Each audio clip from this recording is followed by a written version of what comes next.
اعوذ باللہ من الشیطان الرجیم بسم اللہ الرحمن الرحیم۔ السلام علیکم پیارے بہن بھائیوں، گولڈن لائنز میں آپ کو خوش آمدید کہتے ہیں۔ اللہ پاک سے دعا ہے آپ کو امن، صحت اور عافیت والی زندگی عطا فرمائے، آمین۔ پیارے دوستو، نبی پاک صلی اللہ علیہ وسلم کی پیاری دعائیں جہنم سے بچنے کی، نبی پاک صلی اللہ علیہ وآلہ وسلم کی دعا میں آپ کے ساتھ شیئر کر رہا ہوں۔ اللہ پاک سے دعا ہے عمل کرنے کی توفیق عطا فرمائے۔ حدیث مبارکہ میں بتایا گیا ہے کہ قبر جنت کے باغوں میں سے ایک باغ ہوگی یا دوزخ کے گڑھوں میں سے ایک گڑھا، گویا آخرت کی جزا و سزا کا عمل قبر کے عذاب سے ہی شروع ہو جائے گا۔ حدیث شریف میں قبر کے عذاب سے پناہ مانگتے رہنے کی تلقین کی گئی ہے، اور رسول اللہ صلی اللہ علیہ وسلم نے قبر کے عذاب سے بچنے کا طریقہ بھی بتایا ہے۔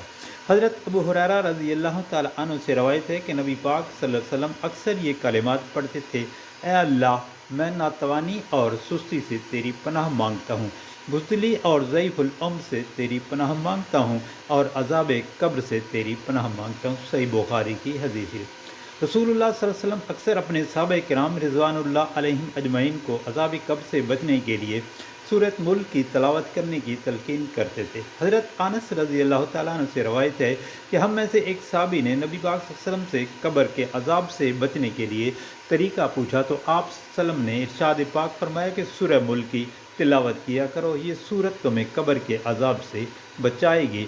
یہ ترمذی شریف کی ایک حدیث شریف کے مطابق نبی کریم صلی اللہ علیہ وسلم سورۃ الکوثر کی تلاوت کرنے کا حکم دیا کہ قبر کے عذاب سے یہ بچاتی ہے۔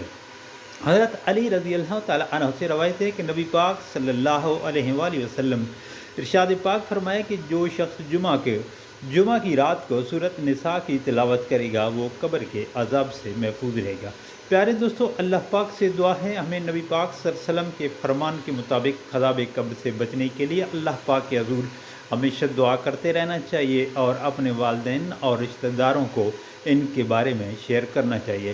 اور آپ سے بھی یہ میری گزارش ہے کہ نبی پاک صلی اللہ علیہ وسلم کی پیاری کلمات، دعائیا حدیث مبارکہ کو اپنے عزیز و اقارب اور سوشل میڈیا پر لازمی شیئر کریں۔